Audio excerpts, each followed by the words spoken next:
តើប្រហែលចំណាយពេលប្រមាណទៅអានេះយើងប្រើជាភាសាជប៉ុនប្រើថាម៉េចទៅយើងប្រើបាន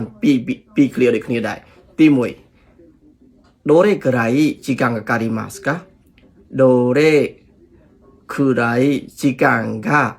かかりますかតើចំណាយពេលប្រហែលប្រមាណទៅឬមួយទៀតយើងអាចនិយាយថាどのくらい時間がかかりますかតើចំណាយពេលប្រហែលប្រមាណទៅពីរនេះគឺប្រើបានដូចគ្នាどれくらいかかりますかតើប្រហែលជាចំណាយប្រមាណទៅចឹងគឺចំណាយពេលវេលាどのくらいかかりますかどのくらいかかりますかយើងប្រើអញ្ចឹងក៏បានយើងប្រើបានដូចគ្នាដែរតែយើងសួរគាត់ថាどれくらいでいいតើប្រហែលប្រមាណទៅអាហ្នឹងយើងសួរគេどれくらいでいいប្រហែលប្រមាណទៅអាហ្នឹងយើងគេថាそれくらいでいいよそれくらいでいいよប្រហែលប៉ុណ្ណេះបានហើយនេះអាហ្នឹងគឺយើងប្រើបានដូចគ្នាដែរបាទអញ្ចឹងពាក្យថាどれくらいក៏បានគឺ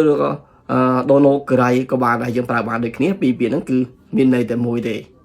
អូខេបាយបាយ